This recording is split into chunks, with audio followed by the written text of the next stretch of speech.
지난 한 주간도 꽤 더웠다, 그쵸? 어제가 처서였는데 여전히 이게 더운 기세가 만만치 않습니다. 오늘과 내일까지 많지 않고 화요일, 수요일부터 조금 이번 주간 기운이 꺾이는 예보를 받습니다. 오늘도 예배당에 나온 여러분들을 우리 주님의 이름으로 축복하고 잘 오셨습니다.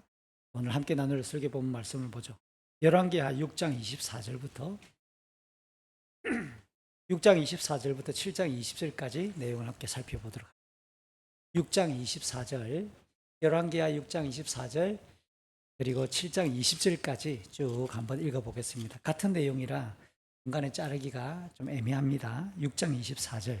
제가 먼저 읽습니다. 가지고 있는 성경 본문대로 읽으세요. 저는 쉬운 성경으로 읽을게요. 6장 24절. 얼마 뒤에 아람의 베나닷 왕이 온 군대를 불러 모아 사마리아로 가서 그것을 에워싸고 공격했습니다. 그래서 사마리아에 엄청난 굶주림이 있었습니다. 심지어 나귀 머리에 하나가 은 80세겔 가량에 팔리고 비둘기 똥 4분의 1 가량이 은 5세겔에 팔렸습니다. 이스라엘의 왕이 성벽 위를 지나가고 있는데 어떤 여자가 왕에게 부르짖었습니다. 내주 왕이여 좀 도와주십시오. 왕이 말했습니다. 여호와께서 돕지 않으시는데 내가 어찌 도울 수 있겠느냐? 나에게는 너를 도울 곡식도 없고 포도주도 없다. 그리고 왕이 또 물었습니다. 그런데 무슨 일로 그러느냐? 여자가 대답했습니다. 이 여자가 나에게 당신 아들을 내놓아라. 오늘은 당신 아들을 잡아먹고 내일은 내 아들을 잡아먹자라고 말했습니다. 그래서 내 아들을 삶아서 먹었습니다. 다음 날 내가 여자에게 당신 아들을 내놓아라. 그 아이를 같이 잡아먹자 하고 말했더니 이 여자가 아이를 감추어 버렸습니다. 왕은 여자의 말을 듣고 너무나 기가 막혀 자기 옷을 찢었습니다. 왕이 성벽을 따라 걷고 있었기 때문에 왕이 겉옷 안에 베옷을 입고 있는 것을 백성이 볼 수 있었습니다. 왕이 말했습니다. 오늘 사밧의 아들 엘리사의 머리를 반드시 베어내고 말겠다. 만약 그렇게 하지 못하면 하나님께서 나에게 무서운 벌을 내리실 것이다. 왕이 엘리사에게 명령을 받고 심부름하는 사람을 보냈습니다. 엘리사는 자기 집에 앉아 있었고 장로들도 엘리사 곁에 앉아 있었습니다. 왕이 보낸 사람이 이르기도 전에 엘리사가 장로들에게 말했습니다. 보시오, 이 살인자가 사람들을 보내어 내 머리를 배려하고 있어. 사자가 이르거든 문을 잠그고 열어주지 마시오. 왕의 발자국 소리도 들리오. 엘리사가 아직 장로들과 말하고 있는데 왕의 심부름꾼이 와서 말했습니다. 이 재앙은 여호와께서 내리신 것이요 내가 어찌 여호와께 더 기대할 수 있겠소. 7장 1절 엘리사가 말했습니다. 여호와의 말씀을 들어보시오. 여호와께서 이렇게 말씀하셔서 내일 이맘때쯤에 사마리아 성문에서 고운 밀가루 한 스아를 은 한 세겔에 보리 두 스아를 은 한 세겔에 살 수 있을 것이다. 그러자 왕 곁에 있던 보좌관이 엘리사에게 대답했습니다. 여호와께서 하늘의 창을 열고 곡식을 쏟아 부어 주신다 하더라도 그런 일은 일어날 수가 없어. 엘리사가 말했습니다. 당신은 당신 눈으로 그것을 볼 수 있을 것이요 그러나 그것을 먹지는 못할 것이요. 성문 입구에 문둥병자 4명이 있었습니다. 그들이 서로 말했습니다. 이렇게 앉아서 죽을 수는 없지 않느냐? 성 안에 들어가 봐야 먹을 것이 없으니 굶어 죽을 테고 여기에 가만히 앉아 있어도 죽기는 마찬가지다. 그러니 아람 군대에게 가서 항복하자. 그들이 우리를 살려주면 사는 것이고 죽이면 죽는 것이다. 그들은 땅거미가 질 무렵 자리에서 일어나 아람 군대의 진으로 갔습니다. 그런데 그곳에는 아무도 없었습니다. 주께서는 아람 군대의 귀에 전차와 말과 큰 군대의 소리가 들리도록 하셨습니다. 그들이 서로 말했습니다. 이스라엘 왕이 헷과 이집트의 왕들을 불러 우리를 치려 한다. 그래서 그들은 땅거미가 질 때에 장막과 말과 나귀들을 버려두고 도망쳤습니다. 그들은 목숨을 건지려고 진을 그대로 내버려 둔 채 도망친 것입니다. 문둥병자들이 진의 가장자리로 가서 어느 장막 안으로 들어갔습니다. 그들은 거기에서 먹고 마셨습니다. 그리고 은과 금과 옷가지들을 진에서 가지고 나와 숨겨두었습니다. 그런 다음에 그들은 다시 진으로 돌아가서 다른 장막으로 들어갔습니다. 거기에서도 여러 물건을 챙긴 뒤 숨겨두었습니다. 그러다가 그들이 서로 말했습니다. 우리는 지금 옳지 않은 일을 하고 있네. 이렇게 좋은 소식이 있는데도 아무 말을 않고 해가 뜰 때까지 기다린다면 우리는 벌을 받을 것이네. 당장 가서 왕궁에 있는 사람들에게 이 사실을 알려주세. 그리하여 그들은 성으로 가서 성의 문지기를 불러 말했습니다. 아람 군대의 진으로 갔더니 거기에 아무도 없었고 아무 소리도 들리지 않았습니다. 말과 나귀들은 그대로 매여 있고 장막들도 그대로 세워져 있었습니다. 그러자 성의 문지기들이 소리를 지르며 왕궁 안에 있는 사람들에게 그 사실을 알려주었습니다. 그 소리를 들은 왕이 밤중에 자리에서 일어나 신하들에게 말했습니다. 아람 사람들이 꾸민 계략을 내게 말해. 그들은 우리가 굶주리고 있다는 것을 알고 있어. 그래서 그들은 진을 떠나 들에 숨어 있는 것이요. 그들은 이스라엘 사람들이 성에서 나오면 그들을 사로잡고 그들의 성으로 쳐들어가자고 말하고 있어. 신하 가운데서 한 사람이 대답했습니다. 이대로 있다가는 이 성 안에 남아있는 모든 이스라엘 백성도 이미 죽은 사람들처럼 죽게 될 것이 뻔합니다. 그러니 몇 사람에게 남아있는 말 5마리를 타고 밖으로 나가서 한번 살펴보게 하는 것이 어떻겠습니까? 그래서 몇 명의 사람들이 전차 2대와 말들을 끌고 왕 앞으로 나왔습니다. 왕이 그들에게 말했습니다. 아람 군대의 뒤를 쫓아가서 무슨 일이 일어났는지 살펴보아라. 그들이 요단강까지 아람 군대의 뒤를 쫓아가 보았습니다. 길에는 옷과 장비들이 잔뜩 널려 있었는데 그것은 아람 군대가 서둘러 도망치면서 내버린 것이었습니다. 사자들이 왕에게 돌아와서 그 사실을 알려주었습니다. 그러자 백성들이 밖으로 나가 아람 군대의 진을 뒤져 온갖 물건들을 훔쳤습니다. 여호와께서 말씀하신 대로 고운 밀가루 한 스아를 은 한 세겔에 보리 2수아를 은 한 세겔에 살 수 있었습니다. 왕이 가까이에 있던 보좌관을 시켜 성문을 지키게 했습니다. 그러나 백성들이 그를 밟고 지나가 죽고 말았습니다. 모든 일이 하나님의 사람인 엘리사가 왕과 그 신하들에게 말한 대로 이루어졌습니다. 전에 엘리사는 왕에게 이렇게 말했습니다. 내일 이맘때쯤에 사마리아 성문에서 고운 밀가루 한 스아를 은 한 세겔에 보리 2수아를 은 한 세겔에 살 수 있을 것이요. 그러자 왕의 보좌관이 대답했습니다. 여호와께서 하늘의 창을 열고 곡식을 쏟아 부어 주신다 하더라도 그런 일은 일어날 수 없소. 엘리사가 그에게 말했습니다. 당신 눈으로 틀림없이 볼 수 있을 것이요. 그러나 당신은 아무것도 먹지 못할 것이요. 그 보좌관은 엘리사의 말대로 되었습니다. 백성들이 성문에서 그를 밟고 지나가는 바람에 그는 죽고 말았습니다. 아멘. 누가 묻습니다. 당신은 왜 일요일마다 꼬박꼬박 교회를 나가요? 왜 예수를 믿습니까? 라고 하는 질문을 들으면 여러분 뭐라고 대답하시겠어요? 여기에 굉장히 유익한 대답 중에 하나를 했던 사람이 있습니다. 지금부터 수백 년 전에 살았던 17세기 프랑스 사람 블레즈 파스칼이라고 하는 사람 이야기를 꺼내려고 합니다. 우리가 생각할 때 파스칼, 그 사람이 남겼던 글을 너무 안타까운 사람이에요. 역사적으로 보면 좀 더 살았으면 더 많은 유익을 끼쳤을 것인데 라고 하는 천재들 중에 너무 일찍 죽어서 아깝다, 아쉽다라고 느껴지는 사람. 그 사람 중에 한 사람이 파스칼이에요. 30대에 죽습니다. 근데 이 사람이 남겼던 업적은 대단한데요. 원래 파스칼은 수학학자예요. 수학자고 과학자고 그다음에 이 똑똑한 사람이 철학자고 그리고 신앙적으로도 그가 믿고 있는 신앙 안에서 굉장히 돈독했던 사람입니다.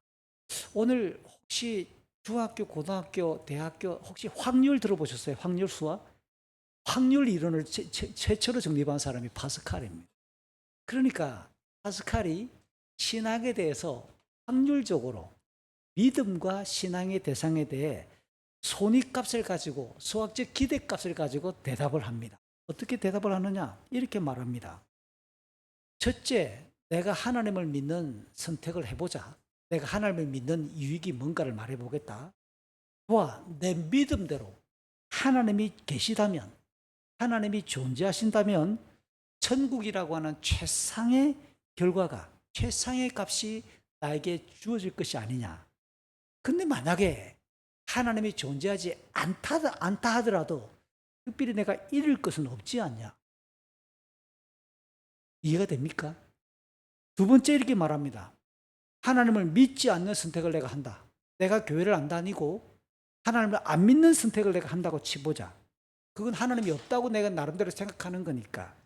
그대로 하나님이 존재하지 않는다고 한다면 손해볼 것이 전혀 없다. 근데 만약에 진짜 만약에 하나님이 계시다면 지옥이라는 최악의 손실이 우리에게 다가오지 않겠냐. 굉장히 이건 생각해 보면 곰곰이 따져보면 이 파스칼이 이 기대치를 가지고 믿는 것의 유익, 내가 왜 예수를 믿는가에 대해서 손해볼 것이 없다, 또는 큰 유익이 정말 우리에게 올 것이다. 그러니까 하나님을 믿는 것이 압도적으로 유리하고 합리적인 선택일 수밖에 없다라고 하는 주장을 꺼냈습니다. 이 말은 왜 예수를 믿는가라는 이 질문에 굉장히 유익한 답변이 아닐 수가 없어요. 여기에 누군가가 이렇게 또 묻는다고 칩시다. 꼬리에 꼬리를 물고 물어온다면, 만약에 당신은 무엇을 믿어요? 그러면 믿긴 믿는데 무엇을 믿느냐라고 질문을 해온다면 다양한 답변이 가능하겠지요. 우선 성경의 방대한 내용을, 창세기부터 계시록까지 언급되어 있는 수많은 내용들을 압축을 하면 아마도 하나님의 나라, 또는 하나님께서 우리 인간을 향하여 베푸시는 선물인 복음, 이와 같은 대답을 하는 것이 아마 구체적이거나 일반적인 대답이 될 수 있을 것입니다. 또 그런 말을 들은 사람이 또 질문을 해옵니다. 그러면 당신이 그 믿는 내용들은 어디에 근거를 두고 있어요? 당신 혼자 생각이요? 아니면 객관적인 자료가 있느냐? 당신이 믿는다고 하는 것에 대해서 라고 말할 때, 사도 베드로가 베드로서 1장 19절에서 굉장히 중요한 이야기를 합니다. 내가 당신들에게 내가 죽고 난 이후에도 지금까지 믿고 있는 것을 항상 생각하기 위해 내가 이 두 번째 베드로서 편지를 기록하고 보내고 있는데, 내가 이렇게 확신에 차서 당신들에게 당신이 믿고 있는 그 복음의 내용들을 계속 떠올리게 하는 그 확실한 근거가 뭐냐? 나는 보았다니까요. 나는 내 경험으로 예수 그리스도가 영광스럽게 변하는 그건 마태복음 17장에 나오는 변화산의 경험을 말하는 거예요. 베드로가 확신 있게 말합니다. 다른 사람이 뭐라고 말을 해도 저는 제 인생 제 눈으로 똑똑히 예수 그리스도가 놀랍게 변하는 그 영광을 보았습니다. 자기의 경험을 가지고 우리가 예수 믿어야 될 것이 얼마나 대단한지를 확신하셔서 말합니다. 그런데 베드로서 1장 19절은 이렇게 말합니다. 그것보다 더 놀라운 것, 내가 경험한 것보다, 직접 내가 경험했던 일보다 더 확실한 거, 우리가 예수를 꼭 믿어야 될 이유가 뭐냐? 그게 하나님의 말씀인 성경이라고 이야기해요. 베드로서 1장 19절 우리 같이 한번 읽어볼까요? 이렇게 해서 우리는 예언자들이 전한 말씀을 보다 확실히 믿게 되었습니다. 여러분도 그 말씀을 가까이 하고 따르는 것이 유익할 것입니다. 그들이 전해준 말씀은 어둠을 환히 밝혀주는 빛과도 같은 것입니다. 그 빛은 여러분의 마음 가운데 동이 트고 아침 새별이 떠오를 때까지 여러분의 마음을 밝혀줄 것입니다. 또 이런 말을 딱 듣고 나서 누군가가, 좋아, 당신이 예수를 믿는다, 예수를 믿는다고 말하는 그것이 하나님과 하나님 나라에 대한 것을 믿는다, 그 믿는다고 하는 그것이 근거가 그럼 성경이다 라고 말을 할 때 마지막으로 들을 수 있는 대답, 제 혼자 한번 시나리오를 그려보는 거예요. 그럼 그 믿음은 내가 믿겠다 하면 믿어지는 거야? 어떻게 믿음이 만들어지지? 그 믿음이 어떻게 시작돼? 그 믿음이 어떻게 당신 속에서 생겼냐?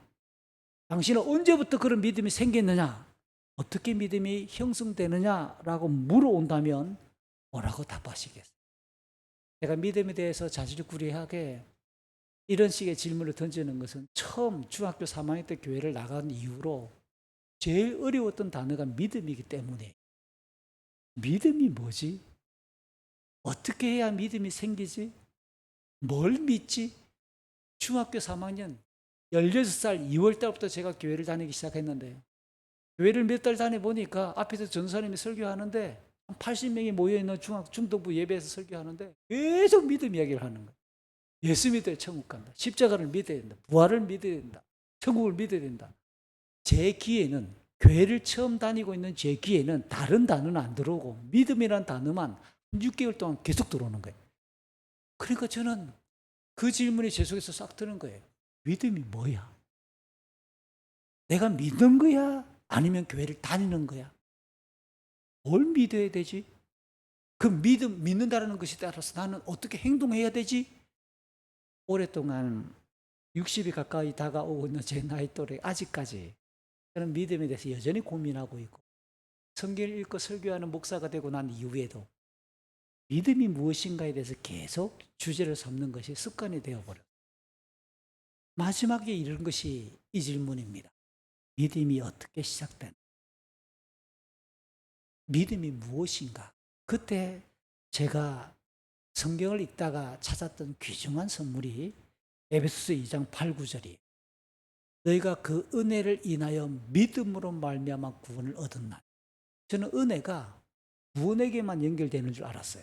그런데 이것을 신학생에 대해서 공부를 하다 보니까 단어가, 이 은혜라는 단어가 믿음도 수식하고 구원도 수식하는 거예요. 아, 믿음이 은혜로 시작되는 거구나.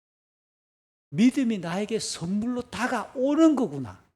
내가 얻겠다, 이렇게 하는 게 믿음이가 아니라 하나님께서 나에게 믿음을 선물로 주는 거구나 라고 하는 것을 성경을 또박또박 읽다 보니까 그와 관련된 구절들이 눈에 보이기 시작하는 겁니다. 요한복음 3장에서 예수님이 말씀합니다. 우리가 거듭나지 않으면 하늘 나라를 볼 수도 없고 들어갈 수도 없다. 근데 어떻게 거듭나느냐? 성령이 우리로 하여금 새롭게 태어나게 하신다라는 거예요. 그리고 로마서 10장에 의하면 내가 말씀을 들을 때에, 복음을 들을 때에 믿음이 생기고 그 믿음이 우리를 하여금 구원에 이르게 하는데, 이 말씀을 에베소서 2장 8, 9절과 요한복음 3장과 연결시키고 에베소서 2장 1절에서는 허물과 죄로 우리를 죽었다고 하는데, 그렇죠.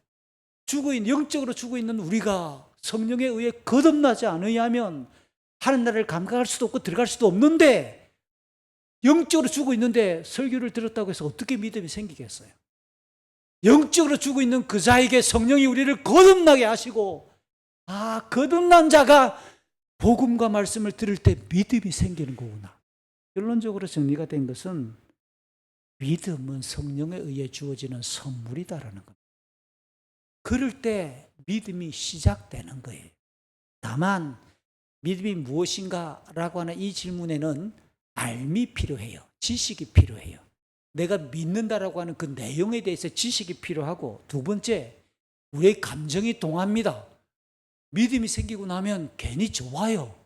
또 설교를 듣고 싶고, 또 성경을 읽고 싶고, 또 기도하러 가고 싶고, 내가 믿는 내용을 막 자랑하고 싶어하는 마음이 뜨거워지는 감정적인 동의가 일어나요. 동시에 그렇게 나도 살고 싶고 저렇게 하고 싶다라는 의지도 발동을 하더라는 겁니다. 결국 믿음은 선물이면서 전인격으로 내 전인이 함께 동의하고 반응하는 것이 믿음이구나 라는 생각이 들어요. 만약에 믿음이 있다고 말하면서도 적합한 행동이 따르지 않는다면 야고보서 2장 17절과 26절은 그게 영혼이 없는 몸이 죽은 것처럼 행함이 없는 이 믿음은 죽은 것이다 라고 그렇게 우리에게 가르쳐주잖아요. 제가 지금까지 장황하게 믿음에 대한 이야기를 했어요. 오늘 우리가 함께 읽었던 본문을 믿음이라고 하는 관점을 가지고 한번 읽어보시기 바랍니다. 믿음이 있는 사람은 사는데 믿음이 없는 사람은 밟혀 죽어요. 어떤 고난이 처해졌을 때, 심각한 고통이 우리에게 찾아왔는데 믿음 있는 자는 그냥 묻혀버려요. 어찌할 바를 몰라요. 근데 믿음 있는 자는 반응하기 시작해요. 왜? 믿음은 의지가 포함되어 있고 지식과 감정이 포함되어 있으니까 함께 우리가 일어설 수 있는 힘이 생기는 거예요. 그래서 기독교의 믿음은 성경이 강조하는 경건은 절대로 무기력하지 않아요. 잠시 어느 기간 동안 우울할 수 있어요. 어느 기간 동안 힘없이 퍼져 앉아 울 수 있으나 오래가지 않아요. 살아있는 믿음, 건강한 믿음을 가진 사람은 어떤 상황에서도 일어서게 되어 있는 거예요. 그게 성경이 가르치는 생명력 있는 건강한 믿음일 겁니다. 오늘 본문의 내용은 아람과의 전쟁이 발발을 합니다. 사마리아 성이 뺑 둘러싸서 포위를 당했습니다. 그러다 보니까 극심한 식량난이 왔어요. 오늘 우리가 본문을 읽어봤잖아요. 자녀를 잡아먹는 일까지 벌어집니다.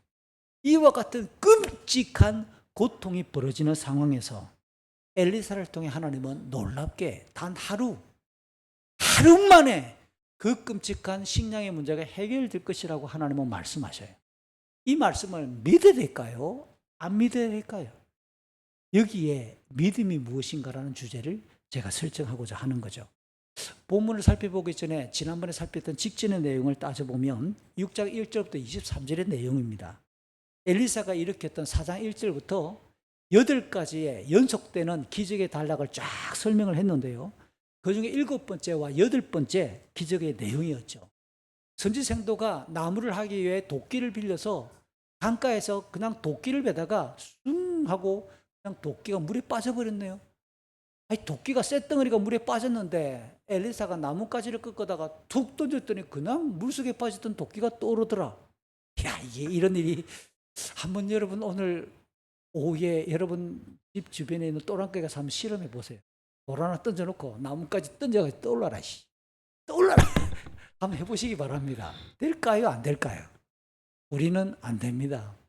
하나님의 능력이 임하지 않으면. 엘리사가 개인적인 능력으로 그렇게 한 게 아니라고 그랬어요.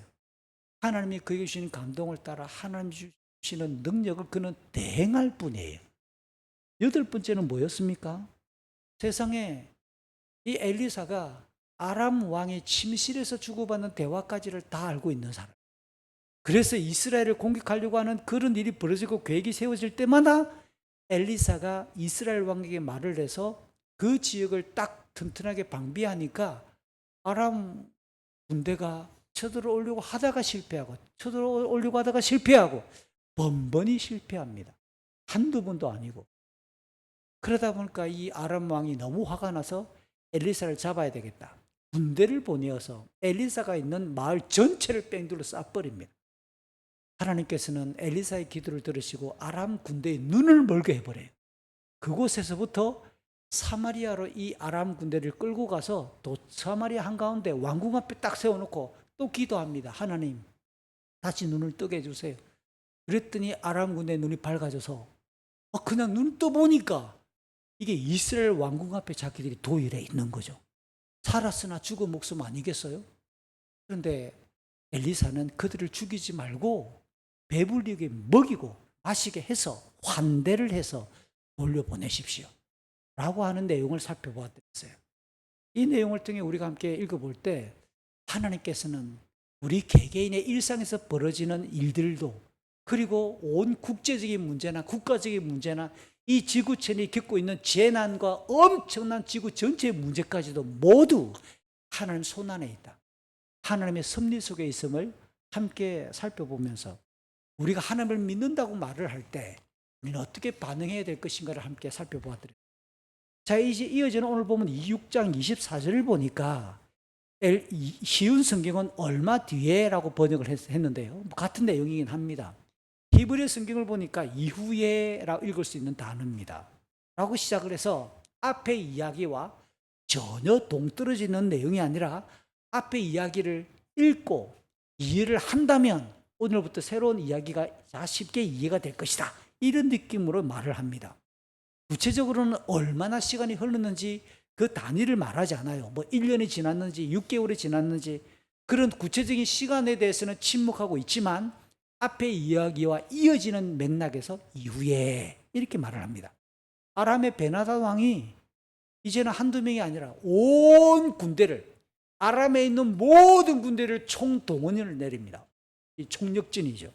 그늘이고 진격 앞으로. 이제는 더 이상 뭐 이게 없어. 진격 앞으로. 그래서 아예 이스라엘의 왕궁에 있는 사마리아 성 전체를 뺑 둘러 쏴버립니다.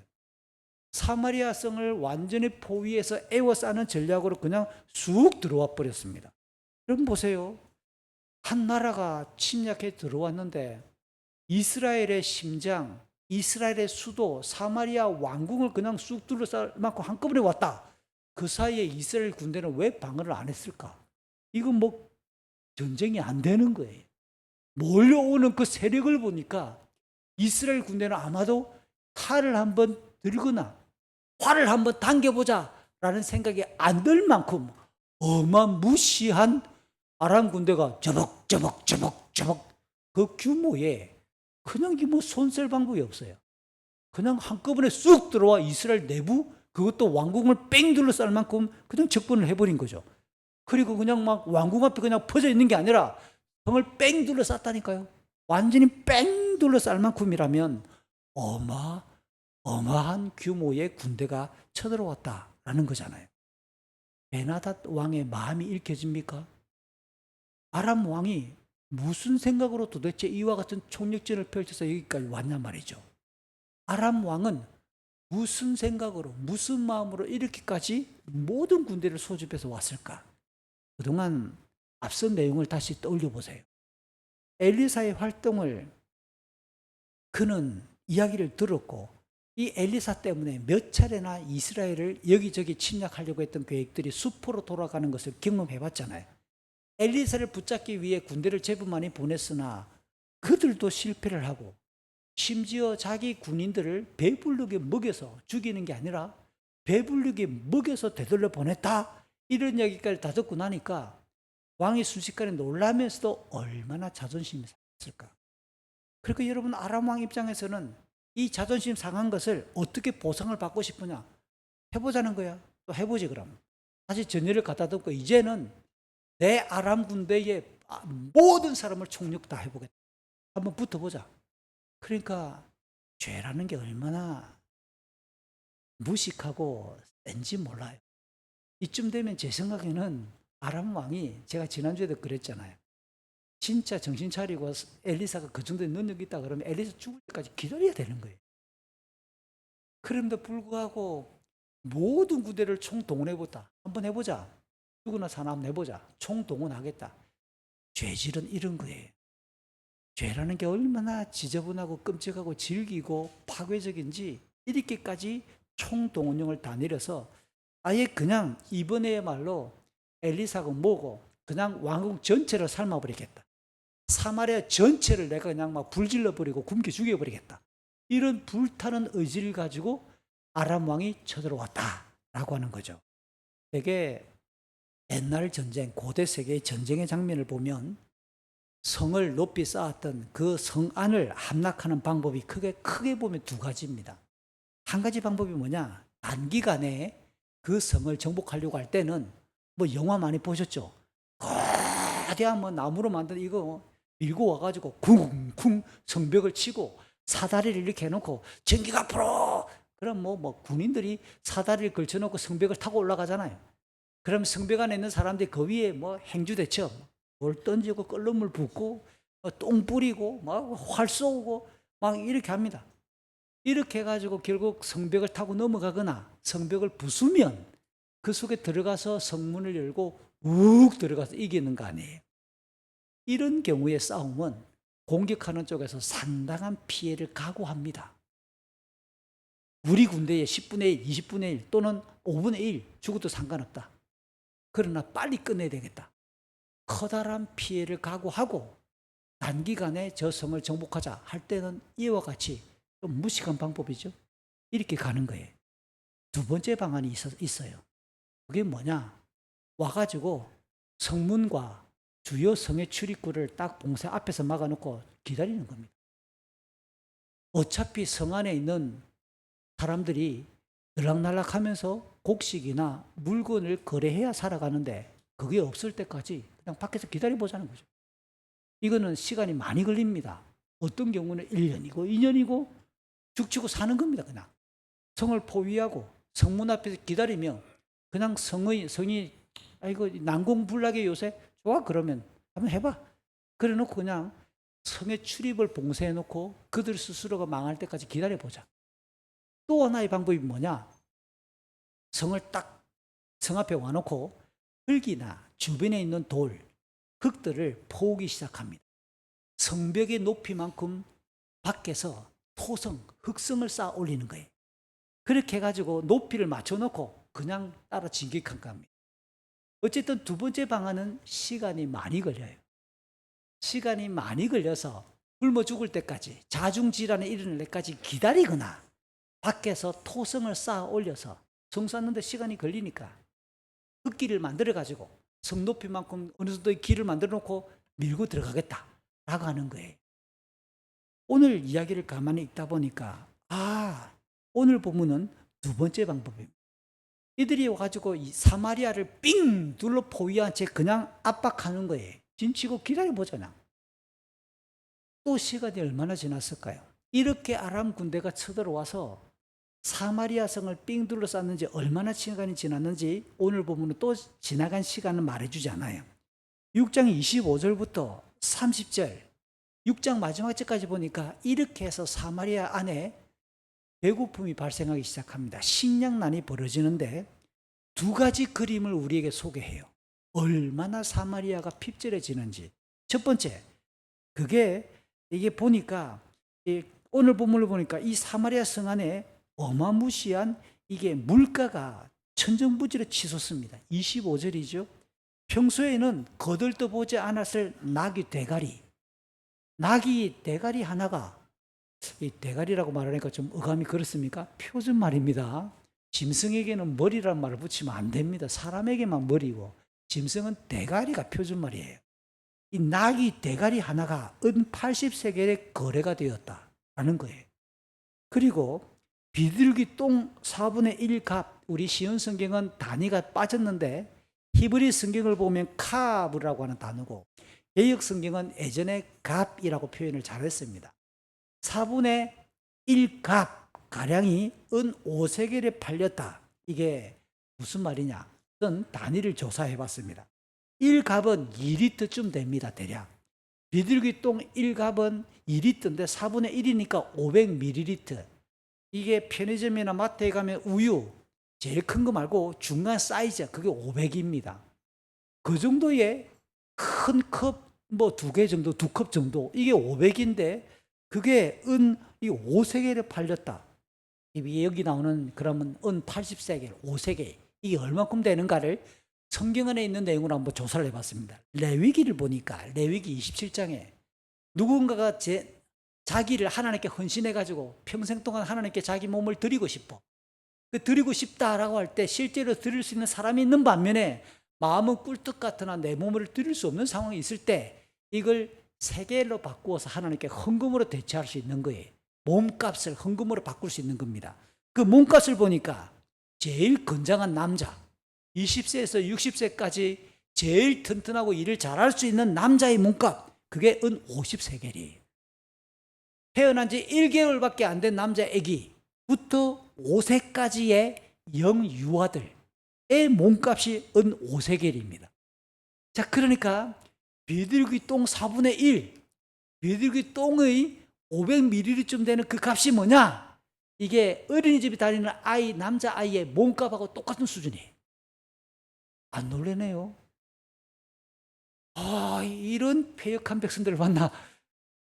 아니, 우리 사랑하는 하준의 언어를 500ml쯤 되는 이 비둘기 똥하고 바꾼다니까.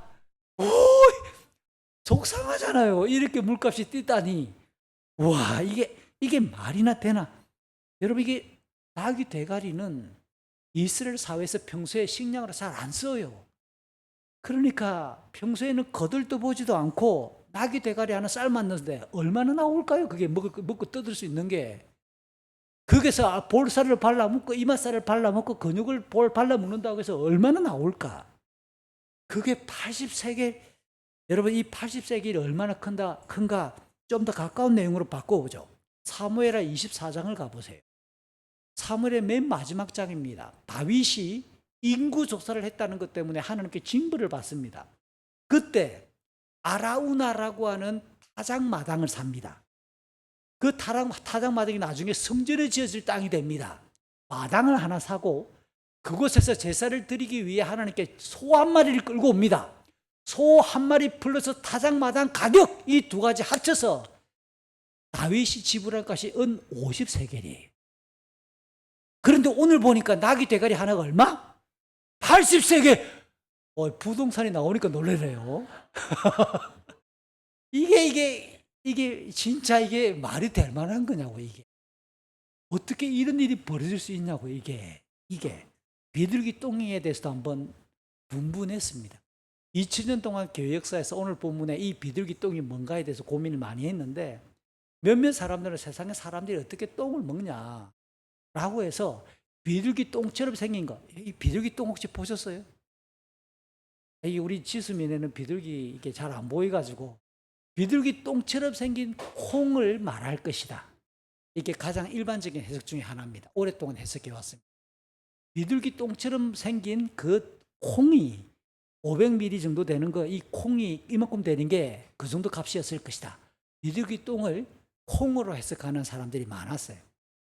또 한쪽에서는 아니 성경을 보면 핍절할 때 특별히 이런저런 내용을 읽다 보면 실제로 사람들이 하나님께서 구약 성경을 보면 핍절할 때 대적들을 통해 너희가 똥을 먹고 오줌을 마시게 될 것이야 라고 선언하는 내용이 나옵니다. 아니 배가 고파 죽겠는데 똥 못 먹겠나 라고 하는 내용이에요. 비둘기 똥을 해체해가지고 그 안에 있는 잡곡이나 풀의 씨 이런 걸 골라가지고 먹을 수 있지 않을까? 요새 사람들이 똥통에 나오는 거 먹잖아요. 커피 세계적으로 비싼 거 짐승이 먹은 그 똥을 이렇게 해가지고 그 콩 원두 이래가지고 비싸게 팔리잖아요. 뭐 요것처럼 비둘기 똥을 이렇게 해가지고 그 안에 먹을 거 이게 골라 먹는 걸 말하지 않을까? 직접 비둘기 똥일 것이다 라고 해석하는 두 번째 사람들도 있습니다. 뭐 잘못된 건 아니죠. 오늘 자세하게 이게 뭔지를 모르니까. 세 번째는 이것도 많은 사람이 해석하는 것 중에 하나. 에스겔서를 보면 하나님께서 에스겔에게 부정스럽게 쓰리 짐승의 이게 소똥을 가지고 빵을 구워 먹고 음식을 해 먹을 수 있는 연료로 사용하도록 하는 말씀이 나와요. 아, 비둘기 똥이라는 게 사람들이 그 당시 그들은 빵을 구워 먹었으니까 연료를 말할 수도 있겠다. 비둘기 똥 이 한 통 정도, 이 500ml 정도 되는 이게 그 정도 비싼 값이 거래되는 연료도 없다 그 안에 지금 이라고 해석할 수도 있겠다. 그 중에 좀 유력해 보이는 게 콩 아니면 연료 이렇게 이해하면 되겠지요. 그러니까 지금 이 사마리아 성 안에 극심한 지금 물가난 이게 어마어마한 겁니다. 밖을 출입할 수가 없으니까 소통이 안 되니까 폐쇄되어 있으니까 그 안에 내부의 사정이 지금 엉망진창이 돼버린 거예요.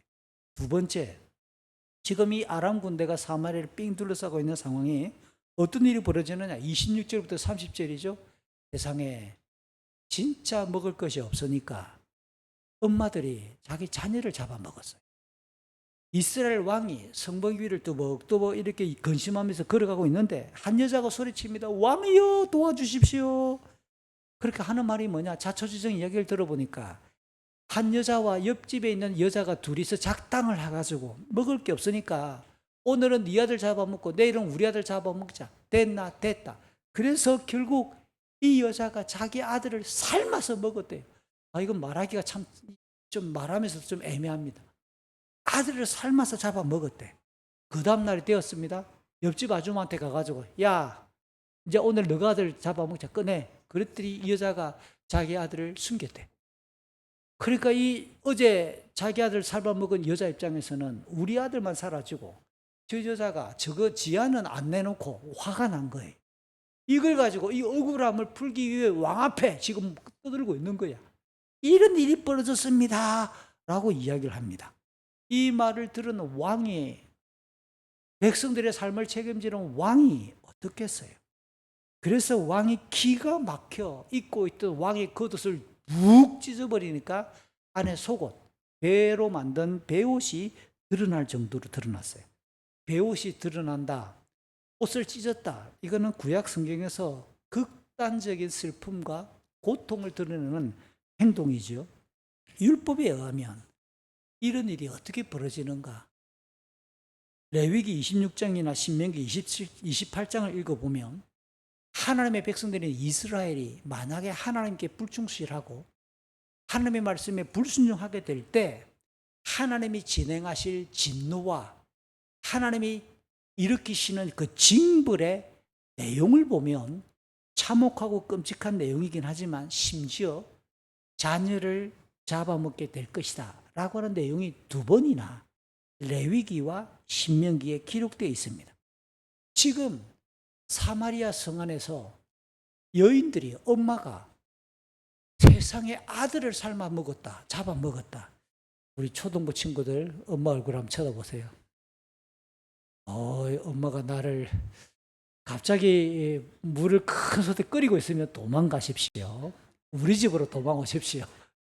어이구 세상에 이런 일이 벌어졌다.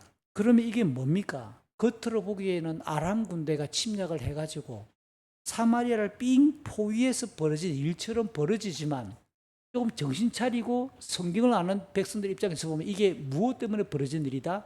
하나님의 말씀을 불순종하고 하나님 앞에 맺었던 그 언약을 우리가 불충실했던 하나님의 징벌이다. 이걸 볼 수 있는 눈이 있어야 되는 거예요.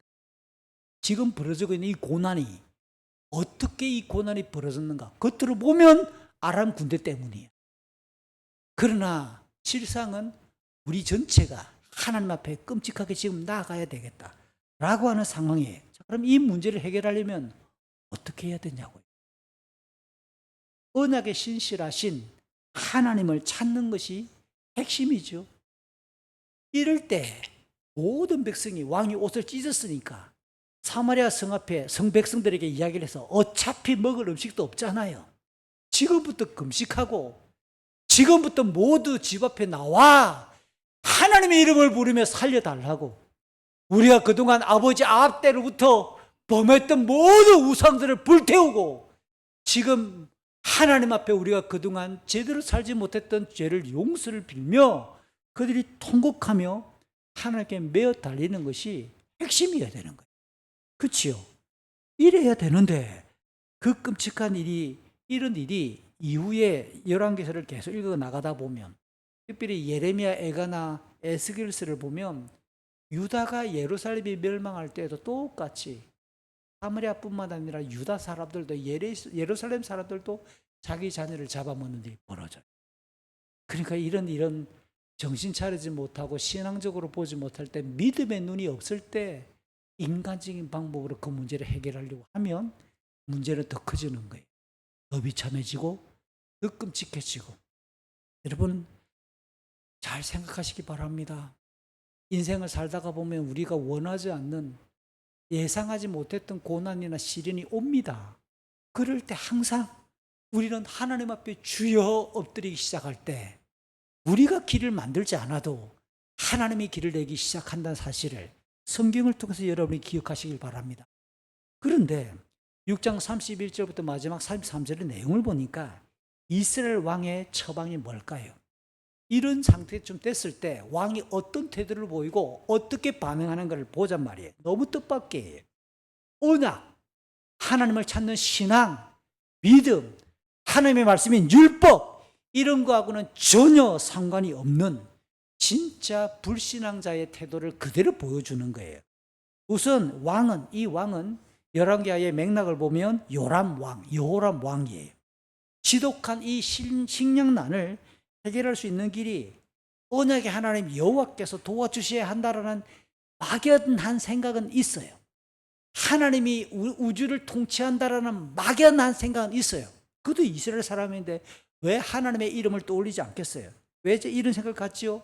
여자가 어린 자녀를 잡아먹었습니다 말하기 전에 왕이여 나를 좀 도와주십시오 라고 호소할 때 그가 이렇게 말합니다. 왕이 여호와께서 도와주시지 않는데 내가 이 식량난의 문제를, 이 사마리아 성의 고통의 문제를 내가 어떻게 풀겠느냐? 라고 하는 이 27절의 내용을 가만히 보면 왕도 하나님이 도와주셔야만 이 문제가 해결될 수 있다라고 하는 어렴풋한 생각을 갖고 있어요. 건강하고 바른 믿음은 아니지만 하나님이 도와주셔야 한다. 뭐 이 정도 생각은 있지. 진짜 믿음이라면 어떻게 해야 돼요? 하나님께 나아가야 되지. 근데 나아가지 않고 생각만 가지고 있는 상태에서 자초지종의 모든 말을 다 듣고는 치밀어 오르는 이 왕의 가슴에 정말 매우 심각한 안타까움과 그 슬픔으로 겉옷을 쭉 찢은 다음에 그가 하는 말이 뭡니까? 왕의 입에서 나오는 발언이란 이렇습니다. 오늘 사밧의 아들 엘리사의 머리를 반드시 베고 말겠다. 엘리사 잡아 죽여야 되겠다라는 거예요. 그렇게 하지 않으면 하나님께서 나에게 무서운 벌을 내리실 것이다.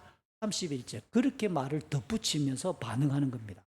지금 이 왕의 말을 가만히 따져보면 지금 이스라엘 특별히 사마리아 성이 겪고 있는 극심한 이 식량난의 원인과 현상에 대해서 누가 책임을 져야 된다? 엘리사가. 엘리사에게 책임을 지금 돌리고 있는 거예요. 엘리사 때문이다. 왜 이런 결론을 내렸을까요? 이후에 오늘 보면 24절이 이와 같은 말로 시작한다고 했잖아요. 앞의 내용과 연결되겠죠. 떠올려 보세요.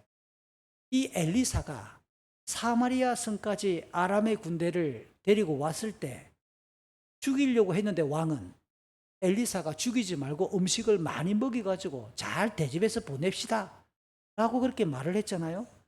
만약에 이 왕의 생각에는 그때 죽여버렸어야 되는데 군대들을, 그러면 조금이라도 우리가 타격을 입히고 됐을까이가 생각했는지는 모르겠어요.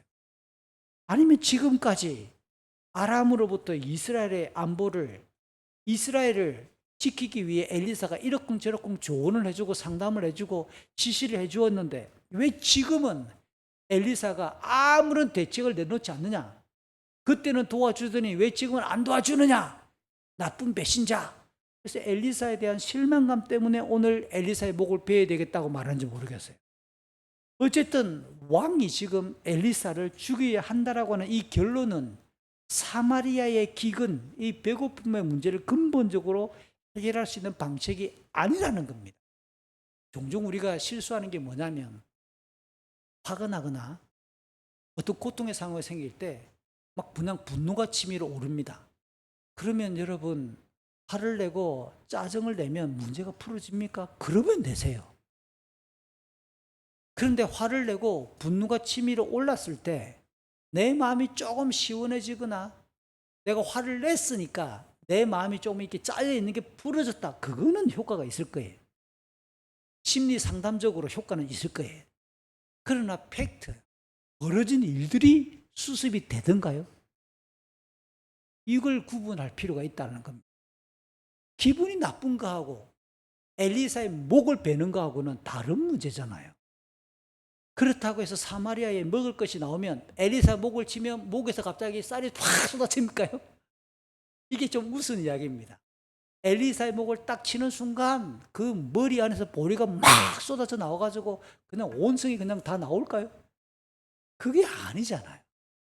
사마리아의 이 배고픔을 해결하는 근본적인 해결책이 아닌데 왕은 이렇게 분풀이 하겠다는 것밖에 없잖아요. 감정풀이잖아요. 감정풀이.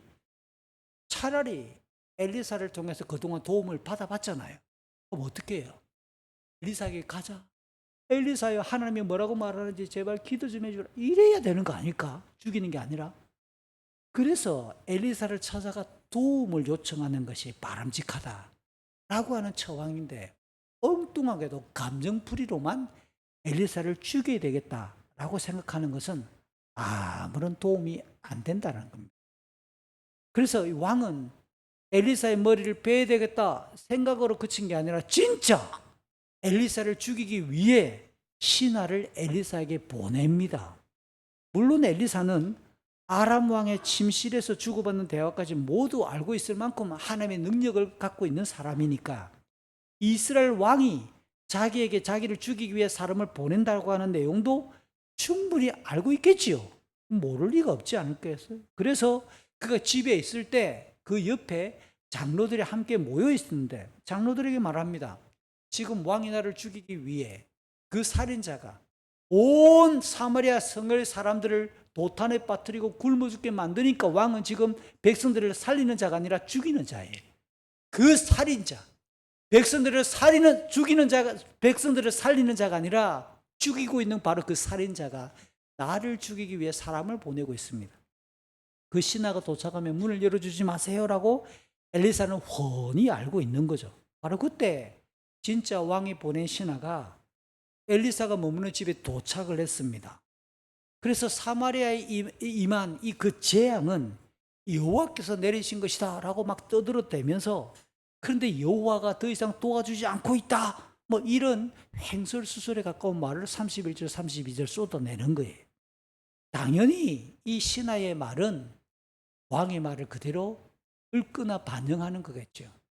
하나님으로 인해 재앙이 발생했다라고 하는 것을 알면서도 하나님이 도와주지 않고 있다라고 말하면 하나님이 도와달라고 결론을 내려야 될 것을 엘리사를 죽이러 오는 거예요. 이게 앞뒤가 전혀 맞지 않는, 조금만 따져보면 전후의 맥락이 좀 아름답게 거룩하게 순차적으로 답이 나올 만한 것을 화가 나기 시작하면, 감정에 매몰되기 시작하면 사람들은 앞뒤의 맥락이 안 맞는, 논리적이지 않아요. 문제를 풀어갈 능력이 없어져요. 우리가 한두 번 경험하는 게 아닙니다. 어떤 문제 때문에 화가 나기 시작하면 문제를 풀어갈 능력이나 그 대체적인 길을 찾는 게 아니라 감정 때문에 오히려 일을 그르치고 더 엉망으로 만드는 경우가 한두 번이 아니에요. 대표적으로 인간관계입니다. 화가 났으면 막 화를 쏟아내기 시작하죠. 그리고 나서 얼굴 안 볼 생각으로 돌아서 버립니다. 그게 끝이에요. 더 이상 복구되지 않는 관계가 얼마나 많습니까? 되게 일을 이렇게 처리해요. 하나님께서 우리에게 재앙을 내리셨다. 지금 하나님이 도와주지 않는다. 그 다음 1번, 2번. 그 다음 우리가 이 위기를 벗어나려면 3번. 어떻게 해야 될까요? 문장적으로. 엘리사를 죽여야 되겠다. 이게 답이냐고요, 지금. 이건 진짜 말이 안 되는 짓거리를 왕의 신하를 통해 지금 일을 벌이고 있는 겁니다. 이런 상황에서 지금 왕과 더불어 이 신하는 똑같이 그 심부름을 하고 있는 신하 입장도 왕과 똑같은 사람이겠지요. 왜 하나님이 재앙을 내렸으면 빨리 속히 문제를 풀어주지 않겠느냐? 하나님 향한 원망이라는 거예요. 하나님 향한 그 원망과 화난 감정으로 엘리사를 죽여버리겠다. 그러니까 지금 이 문제가 벌어지고 있는 것은 첫 번째 책임은 엘리사, 더 궁극적으로는 엘리사를 통해서 지금 대답을 그리고 능력을 행하시지 않는 하나님, 이 무능한 하나님을 내가 죽여버리겠다. 하나님의 사람을. 이와 같은 마음으로 지금 이 문제를 풀겠다라는 거 아니겠어요? 결국 이스라엘 왕이나 신하는 궁극적인 책임이 하나님이 우리를 도와주지 않고 있다. 하나님이 무능하거나 하나님 우리를 떠났다고 생각하는 불신이 팽배합니다. 이와 같은 마음 때문에 여호와의 선지자 엘리사를 죽여버려야 되겠다라고 지금 판단을 하는 거죠. 한 걸음 더 나가보세요. 그럼 이스라엘 왕이나 이 신하는 하나님이 어찌 해야 된다고 생각합니까? 재앙을 내렸고 고난이 발생했으면 우리가 고통스러운 상황을 보았다면 마땅히 도와주러 와야지. 왜 안 도와주러 와? 하나님이 인간의 요구에 따라 움직여야 된다라고 하는, 우리에게 필요를 공급해주고 우리의 배고픔을 해결해주는 신이어야 한다라는 기복신앙에 철저히 그들은 언약이고 뭐고 우리의 상황에 따라 역사해야지. 내가 배고프면 도와줘야지. 내가 가난하면 돈을 줘야지. 뭔데 하나님이 내 상황에 따라 움직여야 된다라고 하는 기복신앙을 갖고 있는 게 틀림이 없는 거예요. 과연 여호와 하나님이 무능력할까요? 하나님이 진짜 무력하고 자기 백성이 굶어 죽어가는 것을 그냥 지켜보는 것을 기뻐하는 살인마일까요? 하나님이 아무런 능력이 없어서 지금 사마리아가 굶어 죽어가고 엄마가 아들을 잡아먹는 이 지경까지 지금 벌어졌겠느냐 말이에요. 여기에 대해 엘리사가 어떻게 사역하는가 봅시다. 7장 1절. 선지자 엘리사는 어린 자녀까지 잡아먹은 사마리아 성의 이 식량난을 하나님이 해결하시겠다고 선언합니다. 그것도 많은 시간 필요 없어요. 단 하루만 시간을 딱 기다려봐. 어차피 굶은 거 하루만 더 굶어봐. 내일 이맘때쯤 하나님께서 해결하실 것이야. 어떻게? 은 1세겔로 고운 밀가루 1스아, 그 다음 보리 2스아를 살 것이야 라고 말합니다. 이 스아는 양을 오늘날 도량으로 바꿔보면 7.5리터는 마트에 가면 큰 우유 있죠. 큰 우유, 이것도 요즘 보니까 얍시하게 우유 회사에서 값을 안 올리는 대신에 이게 값을 안 올리는 대신에 양을 옛날에는 1리터 때 요즘은 900으로 좀 줄여서 팔죠. 그렇게 줄였습니다. 어쨌든 제일 큰 게 1리터쯤 되죠. 1리터, 900리터나. 900리터라고 따지면 7.5를 치면 이게 곱하기 79 몇 개죠? 8, 9, 72, 8통. 7통이나 8통. 마트에 가면 그 큰 이 우유 제일 큰 거 8개나 9개 정도를 들고 올 수 있을 만한 양이에요. 그게 1세겔에 살 수 있다. 밀가루를. 여러분, 밀도 빻지 않은 거하고 빻은 거하고 양이 어떻습니까? 빻으면 양이 더 많아지는 거예요. 고운 밀가루, 빻은 상태의 고운 밀가루 7.5리터를 은 1세겔에 살 수 있어. 보리는 2배야. 보리는 한 자루를 살 수 있어요. 한 자루. 한 자루를 살 수 있는. 이 이야기를 딱 엘리사가 말을 꺼냅니다. 이 이야기를 딱 하고 나면 하루 사이에 벌어질 일입니다. 정말 하나님께서 계획하시고 하나님의 행하실 일하심, 하나님의 능력, 하나님의 그 광대하신 이 일하심은 인간의 지성, 인간의 경험을 훌쩍 뛰어넘는 경우가 한두 번이 아니에요. 창조 일부터 그렇지요. 우리를 구원하는 일도 그렇지요. 창조나 구원의 일, 그리고 세세하게 일상에서 우리가 기도할 때마다 응답하시는 하나님의 일하심을 여러분 제대로 관찰한다면 감히 상상할 수 없는 하나님의 능력이 우리에게 임하시거나 역사로 나타날 경우가 한두 번이 아니라는 겁니다. 그런 내용들을 가만히 따져보면 지금 이렇게 보세요. 비둘기 똥 4분의 1 값을 은 5세겔에 구입했던 거하고 비교한다면 어마어마한 이게 능력이 아니면 이 끔찍한 사마리아성의 식량난을 그렇게 하루 사이에 해결하겠다. 하나님의 일하심이 광대하심, 신비롭고 놀랍고 위대하신 하나님의 일하심을 지금 엘리사가 선포합니다. 다만 엘리사의 입에서 나오는 그 말이 거짓말이거나 허풍이거나 뻥이 아니다. 그럼 어떻게 반응해야 되죠? 이게 믿어지나 안 믿어지나 일단 그 놀라운 이야기를 들으면 하나님이 그렇게 일하시겠다라는 이야기를 듣는 순간 일반적인 사람들은 아마 속으로는 될까? 엘리사가 그동안 했던 말이 사실은 거짓말은 없었지만 이게 나뭇가지를 뜨는데 도끼가 뽕 쏘서 오른다니까요.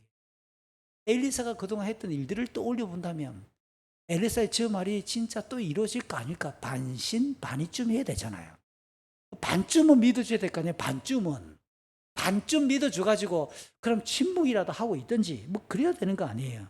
진짜 믿음 있는 사람은 어떻게 하죠? 잠잠히 그 말을 기억하면 하루 참는 거 못 참겠어요. 지금까지 굶었는데 하나님의 일하심을 기대하며 잠을 자지 않고도 기다리든지 잠을 편하게 자면서 기다리든지 하나님의 일하심을 기대하고 하나님의 일하실 그 때를 기다리는 것이 믿음이겠지요. 진짜 건강한 믿음은 하나님의 능력에 잇대어서 하나님의 일하시는 것을 기대하며 기다리는 것도 믿음이에요. 그래서 곳곳에서 성경은 기다림에 대한 한자어 인내란 말을 쓰는 거예요. 믿음이라는 단어는 기본적으로 인내라고 하는 과정과 열매가 필요합니다. 요한계시록 우리가 13장 14장 읽어봤잖아요. 온갖 회개망측한 고난의 시기에 하나님께서는 성도들에게 믿음과 인내에 의해 결국 우리의 믿음이라는 것은 하나님의 약속을 붙들고 기다림이에요. 하루 기다린 게 하루. 이게 엘리사를 통하여 하셨던 그 말씀을 믿음이 있는 자는 하루만 기다리면 되는 거 아니겠어요? 그런데 엘리사의 말을 듣고 7장 2절을 보니까 지금 엘리사의 목을 베러 온 이 신하의 반응입니다. 이 사람이 뭐라고 말하는지 그 말을 듣는 순간 기가 막힙니다. 기가 막혀서 하는 말이 여호와 하나님이 하늘의 창문을 열어 제친다 해서 하늘로부터 곡식을 사마리아에 쏟아 부어 주신다 하더라도 그게 가능해? 이건 불가능한 앞의 이야기고 실제로는 그런 일이 벌어질 수 없다라고 하는 철저한 불신의 불신, 하나님의 능력을 까내리는 그런 대꾸가 아닐 수가 없는 겁니다. 어쩌면 이 사람의 말이야말로 진짜 평범한 인간들의 지식과 보통 사람들의 경험에 기준한다면 그와 같이 말을 할걸요. 교회당 밖에 있는 사람들은 우리가 하는 말들을 다 그렇게 이해할 겁니다. 천국, 예수의 십자가 아마 이런 식으로 이야기할걸요. 너희들 눈에는 보이지 그거 다 헛것 믿는 거 아이가. 다 그렇게 말하는 거예요. 오늘 이 신하의 말이 딱 그와 같은 거 아니에요. 이 신하가 어떤 사람입니까? 자기가 섬기고 있는 왕의 아버지 아합 때로부터 아합 가문에 의해 온 이스라엘과 사마리아에 장려되었던 그렇게 촉구되어지고 보급되었던 바알 신앙 체제에서 그와 같은 하나님의 일하심의 역사를 자기 눈으로 본 적이 없지요. 이 사람은 바알이 그와 같은 능력을 행하는 것을 지금까지 본 적이 한 번도 없었을 거예요. 비슷한 기적도 어쩌면 그는 경험해 본 적이 없을 거예요. 그는 하나님의 일하심, 엘리사가 전한 여호와의 그 말씀을 지금 강력하게 부정하고 불신하면서, 그런 불신과 부정은 자기가 경험해 보지 않으면 모르는 거거든요. 성령이 그 마음에 이런 믿음을 주지 않으면 자연적인 부패한 죄 아래에 있는 인간은 하나님의 말씀에 대해서 부정하고 불신하는 게 기본인 거예요. 그렇지만 제가 조금 전에 이야기했던 것처럼 4장 1절부터 6장 23절까지 성경이 이야기하는 대로 한다면 엘리사는 무려 8가지의 어마무시한 기적을 진행했던 사역자 아닙니다. 죽은 선지생도의 가난한 아내와 아들을 위해서 그 집에 있던 기름 한 병에서부터 이웃들에게 빌려온 모든 그릇에 기름이 가득 찰 만큼 한 병의 기름이 어떻게 그 수없이 많이 빌려온 그릇에 가득 차는 일이 벌어질 수 있느냐. 자녀가 없던 그 여인 수넴의 기부인에게 아들이 태어났고 또 그 아들이 자라다가 어느 날 죽어버렸는데 하나님이 죽은 아들을 되살려 주셨다. 핵곡시로 만든 보리빵 20개를 가지고 100명이나 되는 사람들이 다 먹고 남았다. 선지생도를 위해서 죽을 쓰고 국을 끓였는데 그 안에 독이 있어서 가루 하나 던졌더니 그냥 독이 해독이 되었다. 나만의 나병이 치유되었다. 물에 빠진 도끼가 그냥 또 올랐다. 아람 군대의 눈을 멀게 했다가 그들이 그냥 바보처럼 사마리아 성 안으로 끌려갔다가 눈을 떠서 이런 일까지 벌어졌다. 이게 4장 1절부터 6장 23절까지 이와 같은 이야기가 오늘 본문을 위한 전체적인 배경이 될 수 있는 겁니다. 좋아요. 지금 이렇게 못 믿겠다고 말하는 이 신하가 어차피 엘리사랑 함께 가까이 있지 않았으면 하나님께서 친히 역사하시고 진행하셨던 그 일이라는 사실을 몰랐을 수도 있지요. 그 당시는 뭐 뉴스도 없고 매체가 없으니까, 선지생도가 아니니까, 이 신하는 왕궁에만 있었으니까 엘리사와 함께 딱 붙어서 돌아다니지 않았으면 엘리사가 진행했던 이 어마어마한 기적을 몰랐을 수도 있겠죠. 좋아요. 인정할 수 있습니다. 그렇더라도 조금 더 앞으로 가보세요. 이 신하 이스라엘 사람이잖아요. 이 사람도 하나님을 믿었던 조상들의 후손이잖아요.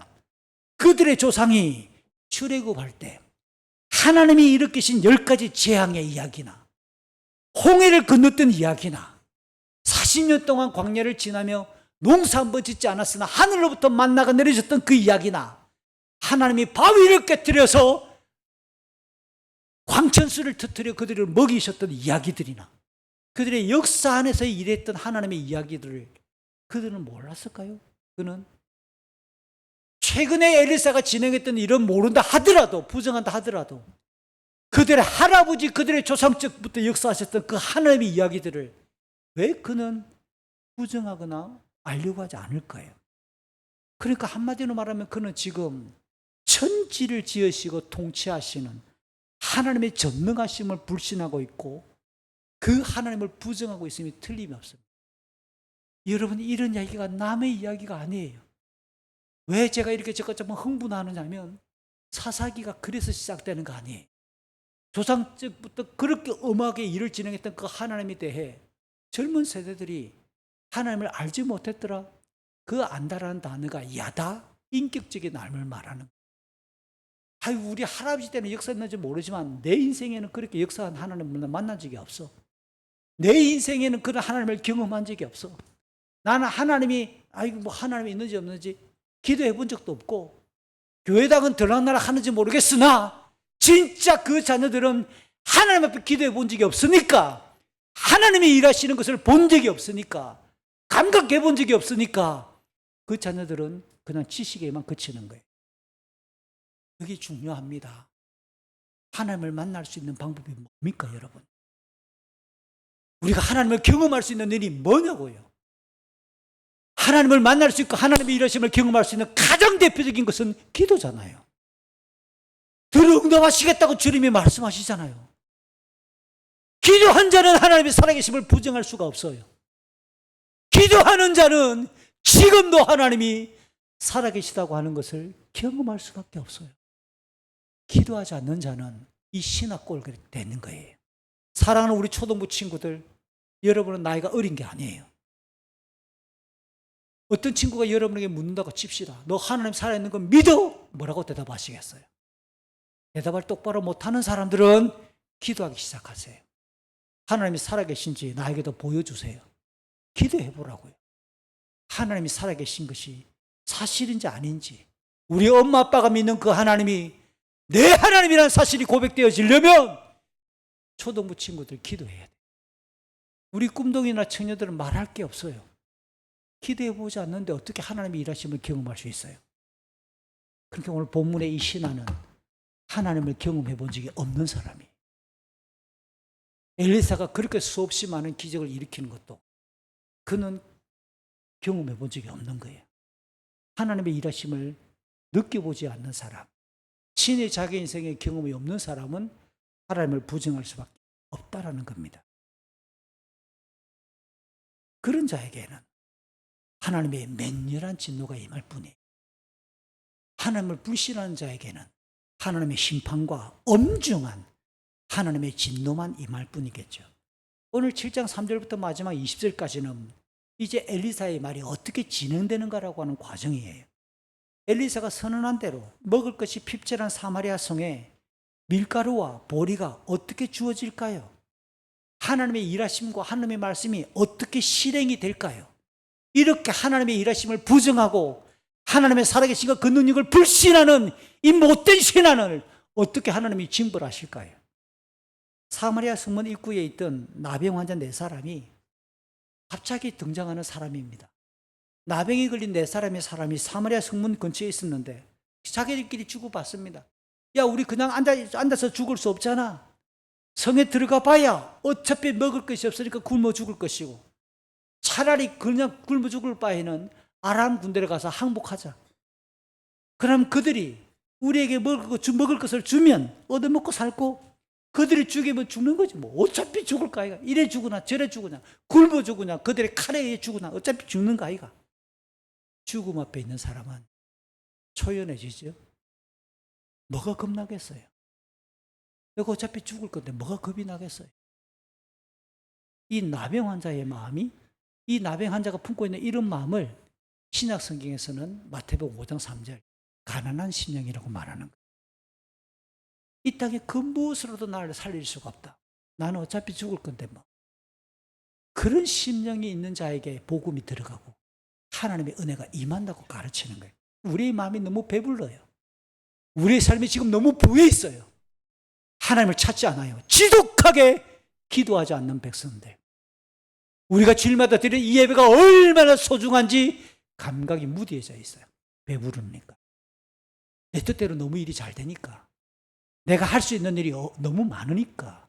아무것도 할 수 있는 일이 없다. 그런 사람은 울 수밖에 없어요. 우는 자에게 하나님은 찾아오실 거예요.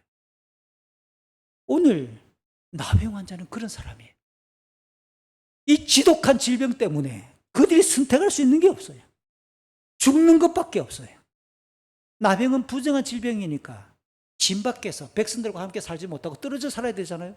그럼 지금까지 이들은 어떻게 먹고 살았을까요? 가족이나 이웃들이 갖다 주는 거 먹었을 건데, 성에서부터 나오는 음식이 없는데 어떻게 먹어요? 그러니까 이 사람들은 절대 가난한 사람이에요. 자기들이 그렇게 결론을 내리고 하는 이유에 아람 군대가 성을 포위하고 있으니까 지금 그들은 멀리 떨어지지도 못하고 쭈셩쭈셩 왔다가 성문 주변에 그냥 자리 깔고 앉았겠지요. 그런 사이에 지금 이렇게 죽으나 저렇게 죽으나 다양한 그들이 선택할 수 있는 것은 죽음의 그림밖에 없는 거예요. 그냥 그들이 할 수 있는 것은 그냥 가보자. 뭐 음식이 있는 길 따라 아람 군대를 향해서 간 거예요. 그 같은 시간이 뭐냐? 해가 질 무렵, 땅거미가 쭉 길게 내려지는 해질 무렵쯤에 아람 군대 진영으로 갔습니다. 그런데 조용합니다. 아람만이 들려와야 되는데 아람 군대가 너무 조용해. 아무도 없어요. 이게 뭐지? 오늘 본문 성경은 기가 막힌 역사가 일어납니다. 하나님께서 아람 군대의 귀에 전차 소리, 말발굽 소리, 큰 군대 소리가 들리는 특별한 역사를 진행시켰다는 거예요. 아람의 군사들은 이스라엘 왕이 어떤 비밀스럽게 첩자를 북쪽에 있는 헷, 남쪽에 있는 이집트 애굽에다가 첩자를 보내가지고 긴급하게 도와달라고 요청했고, 남쪽에서는 이집트가, 북쪽에서는 헷이 지금 도와주기 위해 저벅저벅저벅 내려오고 있는 소리가 우리 귀에 들리는가 보다라고 하는 착각, 좀 유식한 말로 환청, 이 소리가 아람 군대의 귀에 들려온 겁니다. 그러니까 이들은 싸워보겠다 생각을 하지 않고 황급히 도망가자라는 심리적으로 공포의 마음과 두려운 마음과 무서운 마음이 일어나서 도망을 가버린 거예요. 여러분, 6장에서는 하나님이 그들의 눈을 만지셨다면 오늘 7장에서는 하나님이 그들의 귀를 만져요. 하나님에게는 간단한 이야기예요. 사람을 만드셨으니까 귀 하나 만지는 거, 눈 하나 만지는 거 간단하지 않을까요? 하나님 앞에 심장 만지는 거, 그거 간단하지 않을까요? 죽을 사람을 하나님 100년 더 살게 하는 거 간단하지 않을까요? 200년 동안 살 사람을 10살에 죽게 하는 거 간단하지 않을까요? 그러면 질문해야죠. 왜 하나님이 어떤 분인가 질문해야 되죠. 하나님께서 눈을 열어주는 거나 귀를 열어주는 거나 간단한 방법이죠. 하나님은 이와 같은 환청의 사역을 통해 아람 군대를 도망가게 해버렸다는 거예요. 인기치기 없는 그 아람의 군대 한 장막 안에 이 4명의 나병 환자가 들어가 봅니다. 들어갔더니 그 텐트 안에 먹을 것이 쌓여 있어. 보급품이. 세상에. 그냥 이들이 막 먹고 마시기 시작합니다. 뭐부터 먹었을까요? 컵라면, 김치, 그 다음 파리바게뜨 빵 쌓여 있는 거 먹는 거지 뭐. 막 먹습니다. 그들이 얼마 만에 포만감을 느꼈을까요? 뒤이어 또 그냥 그 안에 있는 물건들, 금과 은과 옷가지들. 세상에 군대가 금을 왜 들고 왔을까? 저 이것도 궁금해서 성경에 읽다가 싸우러 온 군사가 왜 금은 왜 들고 왔지? 근데 보니까 금이 있어.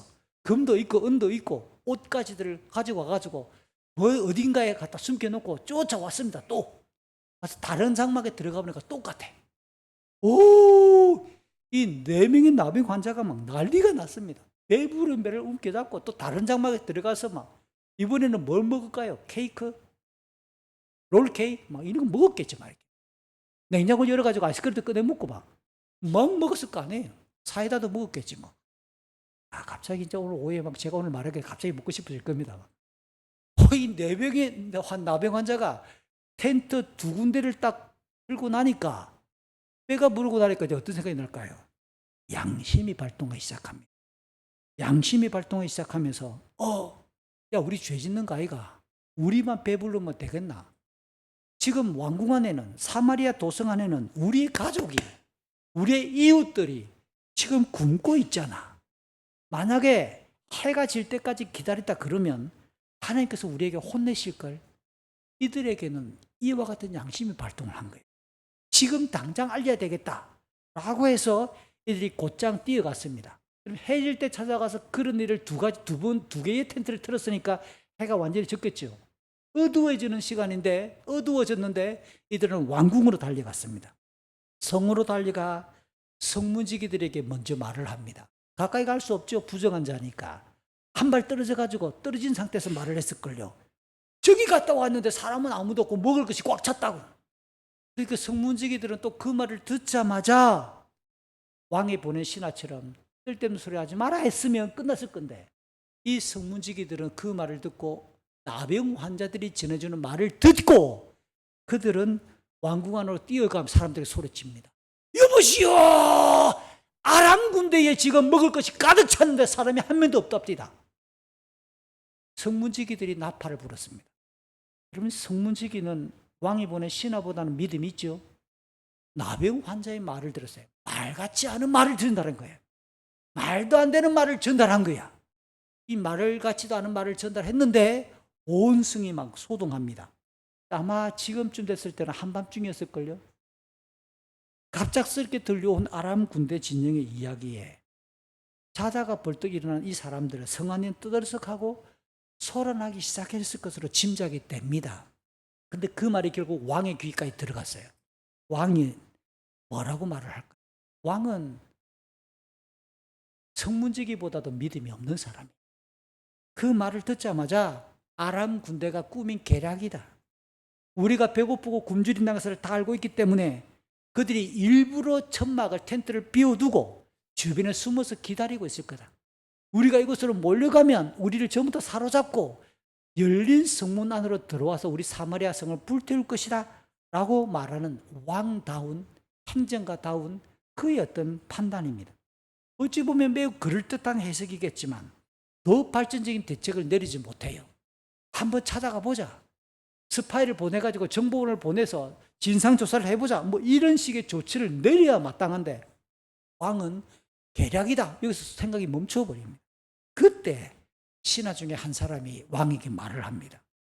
그냥 어차피 굶어 죽을 거니까, 성 안에 갇혔으면 모두 죽으니까 남아있는 말 2마리 하고 전차를 해가지고 한번 진상조사나 해봅시다. 실태 파악이나 한번 해봅시다 하고 보내는 거예요. 그래서 왕은 그 신하의 말을 듣고 전차를 보내지 몇 사람을 진상조사단을 꾸려가지고 보내는 거죠. 그랬더니 진짜 아람 군대에 사람이 없어요. 주변에 숨은 거 둘러보니까 사람이 없네. 물건이 중간중간에 떨어져 있어. 떨어져 있는 물건을 따라 가보니까 어디까지 갔어요? 요단강가까지 갔어요. 아람 군대가 요단강가까지 다 도망을 갔다. 야, 강을 건너가 버렸다. 길가에 있는 그들이 도망가며 버렸던 옷과 온갖 물건들이 그냥 길가에 버려져 있는 거예요. 그렇게 이들이 돌아와서 왕에게 말합니다. 진짜 없습니다. 4사람 나병 환자들의 말이 사실입니다. 이렇게 이야기하면서 여러분 보세요. 평소 같으면 4명의 이 나병 환자들이 아마 그들도 보지도 않았을 거예요. 내팽개쳤을 그 사람들.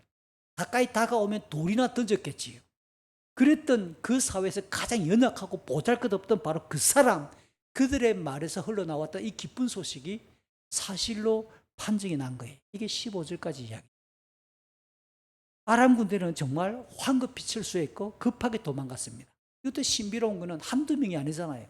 온 아람의 군대가 들어왔으니까 총력전을 펼쳤는데 한꺼번에 그들이 똑같이 판단하고 똑같이 도망을 갔다. 하나님의 일하시면 이렇게 기가 막혀요. 믿으세요? 하나님은 이렇게 일하시는 하나님이라니까요. 하나님의 능력이 이와 같이 어마어마했습니다. 그러니까 그들의 귀에 들려온 하나님이 들려줬던 소리, 말발굽 소리나 전차의 소리는 어마하게 컸을 거예요. 아마 천둥 소리처럼 크게 들려왔을 것이고 그들의 마음에는 심각한 공포감이 일러서 한꺼번에 다 도망갔겠지요. 하나님은 단 한 사람의 동력자가 필요 없을 정도로 하나님 혼자 이 일을 진행하셨다는 것이 더 놀라워. 사무엘상 5장에 보면 이스라엘 역사에서 법궤를 블레셋에서 빼앗긴 적이 있잖아요. 블레셋 땅에 뺏겼던 법궤, 하나님 혼자 그 땅에 들어갔는데 하나님께서 그 블레셋에서 다곤 신상을 쓰러뜨리기를 반복합니다. 그리고 다곤 신상의 목을 끊어버리고 손목을 끊어버리고 그 블레셋 도성에 있는 마을 사람들의 온몸에 그냥 독한 종기가 발생해서 그냥 막 고통스럽게 만들어버려요. 누가 이스라엘 사역자가 한 게 아니에요. 하나님 혼자 일을 진행하시는 거예요. 하나님은 스스로 권능을 실행하시며 자기 혼자서도 충분히 존귀와 영광을 드러내시는 광대하신 하나님의 사실을 우리는 잊지 말아야 되는 거예요. 자, 시간이 얼마나 또 지났을까요? 전차를 타고 왕궁에 나갔다가 아람 군대의 그 상황을 살피고 돌아온 사람들의 보고가 막 그냥 성 안에 퍼지기 시작했겠죠. 그 말을 듣는 순간 왕이 이래라 저래라 할 말이 필요 없어요. 백성들은 그 소식이 퍼지자마자 누가 집에 있겠어요? 밤중이고 뭐고 가릴 새가 어디 있어요 지금. 자녀를 잡아먹는 상황인데 백성들이 황급히 청 밖으로 뛰어나가기 시작합니다. 아람 군대의 진을 향해 달려갑니다. 그 백성들이 뛰어나가 아람 군대의 진영까지 갔고 텐트를 뒤지기 시작하면서 그들의 물건, 적들의 전리품을 수거하기 시작합니다. 침략한 대적들의 진영이니까 그들의 모습은 전쟁통의 통상적인 모습이죠. 훔쳤다기보다 쳐들어온 대적들의 물건을 그냥 도망가고 놔두고 그냥 가져오는 정도 수준이겠죠. 그동안 굶주린 것을 보충하기 위해 그들은 눈에 불을 켰을걸요. 시간이 꽤 지났으니까 아마도 새벽 6쯤 되지 않았을까? 제 느낌에 한밤이 지나가면 그랬을 것 같아요. 그렇게 가지고 온 노략질한 아람 군대의 식량을 사마리아 성문 주변에서 이제 서로 막 활기 넘치게 거래하는 장터가 열리기 시작하는데 은 1세겔로 고운 밀가루 1서아, 은 1세겔로 보리는 2서아를 살 수가 있었다라고 오늘 성경은 기록합니다. 원래 성문 주변은 시장이 서기도 하고 때로는 법정이 이루어지는 공식적인 광장이었어요. 하나님께서는 엘리사가 했던 말 그대로 식량난이 해결되도록 그렇게 역사하시는 겁니다. 대신 왕의 명령에 따라, 왕의 지시에 따라 성문 곁을 지키고 있던 바로 그 신하는 백성들이 우르르르르 달려나가는 톰에 그냥 밀리고 떠밀리다 하다 그냥 넘어졌는데 백성들은 그냥 그 사람을 밟고 지나가 버렸어요. 깔려 밟혀서 죽고 말았다고 오늘 본문 이야기합니다. 하나님의 일하심과 말씀을 불신한 이 사람의 최후가 얼마나 비참한지 이렇게 죽어가요.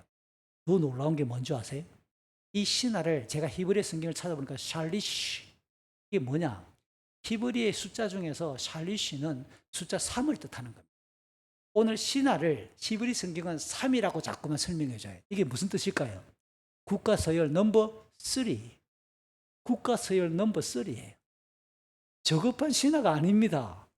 막강한 권력을 휘두르고 있던 이 신하가 이렇게 비참하게 백성들에게 밟혀 죽고 말았다는 거예요. 마지막 히브리서 이게 올 본문의 18절부터 20절은 조금 전에 일어났던 그 일을 똑같은 내용으로 반복해요. 왜 성경은 똑같은 내용을 이렇게 지루하게 18절, 19절, 20절도 반복할까?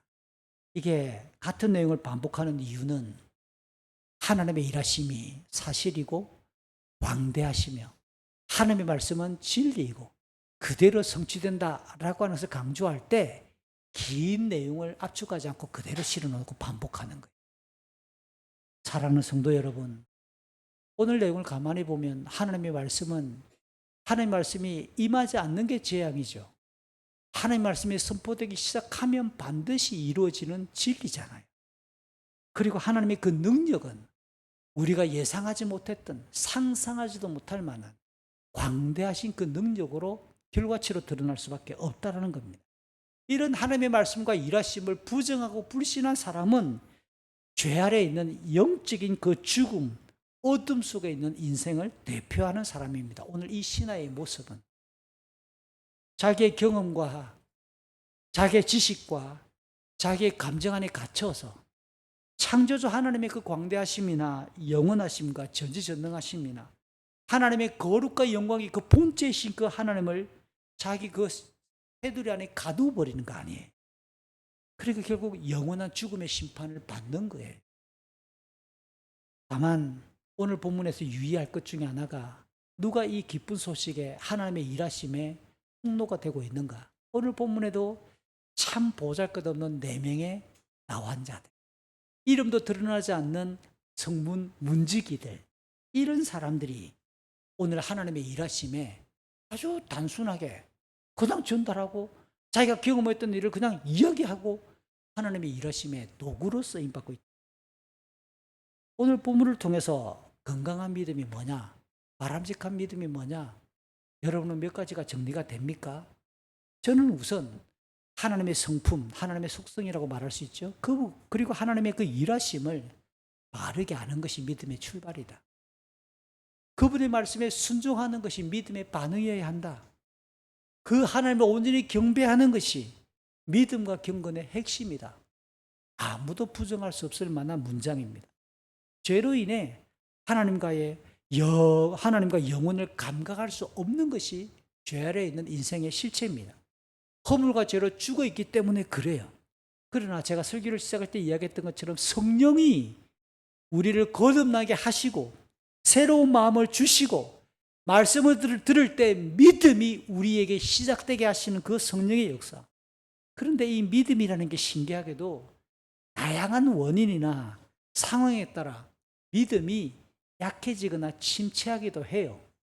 또 반면 어떤 경우에 믿음이 쑥 자라나서 믿음이 활성화되기도 한단 말이에요.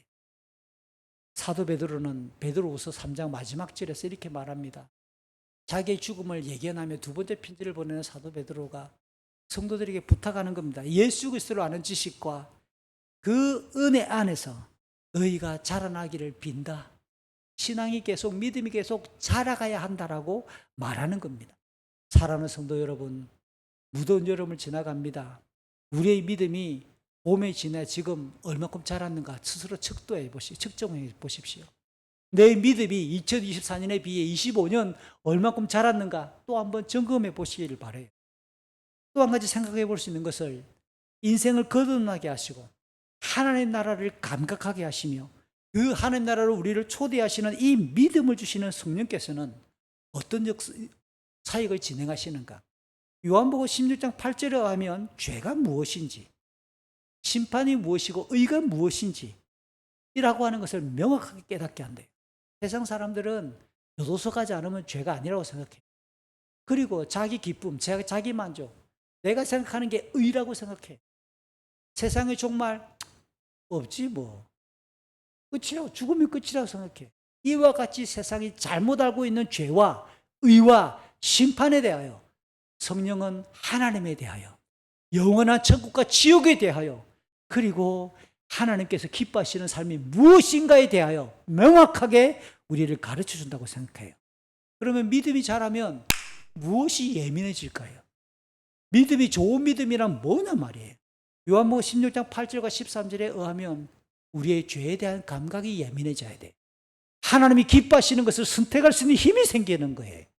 우리의 마지막 인생과 역사의 마지막인 종말에 대해서도 그게 막연하지 않고 늘 끝이 있다고 하는 자각 속에서 하나님께서 기뻐하시는 진리에 합당한 삶을 사는 것이 건강한 믿음이라고 유추할 수 있겠죠. 한 가지 더 고민을 해봅니다. 믿음과 경건은 어떻게 자라가는가라고 말할 때 하나님의 말씀을 깨닫고 순종할 때 자라가는 것은 필연입니다. 제가 아까 기도를 중간에 이야기했어요.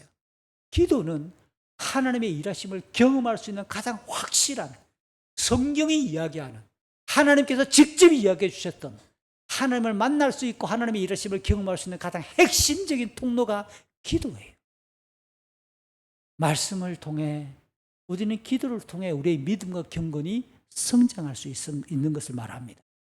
한 가지 더 곁들이면 에베소서 4장에 의하면 같은 믿음을 공유하고 있는 교회를 함께 이루고 교회 생활을 통해서 우리의 믿음이 어린아이의 수준에서부터 장성한 분량으로 자라간다고 이야기해요. 하나님은 우리의 신앙이 자라도록 우리의 믿음을 지켜주시기 위해 교회를 우리에게 선물로 주신다는 거예요. 그렇기 때문에 건강하고 성숙한 믿음은 날마다 자라가며 열매를 맺는 거예요. 그 열매를 갈라디아서 5장에서는 성령의 열매로 표현했고 또 로마서 8장에서는 예수님의 모습을 닮아가는 것으로 표현을 했죠. 사랑하는 성도 여러분, 때때로 우리의 믿음이 시련과 고난을 만날 때 우리가 예측하지 못했던 다양한 어려움을 만날 때 믿음으로 맞이해 주시기를 부탁을 합니다. 오늘 제가 설교 연구에 없는 중간에 감정이 쑥 올라와 이야기를 하다 보니까 오늘 설교 시간이 평소보다 10분이나 더 길어져 버렸어요. 그러나 정말 이 말씀을 따라 우리가 기도에 힘쓰고 정말 더 하나님의 살아계심에 대해서 우리가 반응할 수 있었으면 참. 특별히 자라는 우리 자녀들, 우리 하나님이 살아계시고 우리를 위해서 역사하시는 하나님이라는 사실을 여러분의 신앙 안에서 꼭 경험함으로 하나님을 바르게 알아갈 수 있는 우리 자녀들이 됐으면 참 좋겠습니다. 이 시간 같이 한번 기도하죠. 살아가는 성도 여러분, 8월 마지막 주간이지만 하나님, 내가 하나님에 대한 믿음이 자라도록 도와주십시오. 정말 내가 내 경건이 깨어있도록 도와주십시오. 조금 더 기도하는 일의 시간과 구체적인 내 행동과 내 마음이 집중되게 해주십시오. 사랑하는 성도 여러분, 여러분 가정에 기도할 일이 없습니까? 사랑하는 우리 자녀들, 여러분은 기도할 일이 없습니까?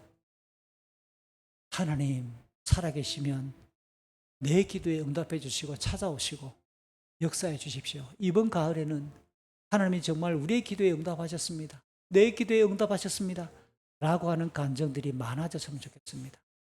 하나님 앞에 우리의 믿음이 자랄 수 있도록 이 시간 합심해서 짧게 기도하겠습니다. 거룩하신 아버지 하나님 고맙습니다.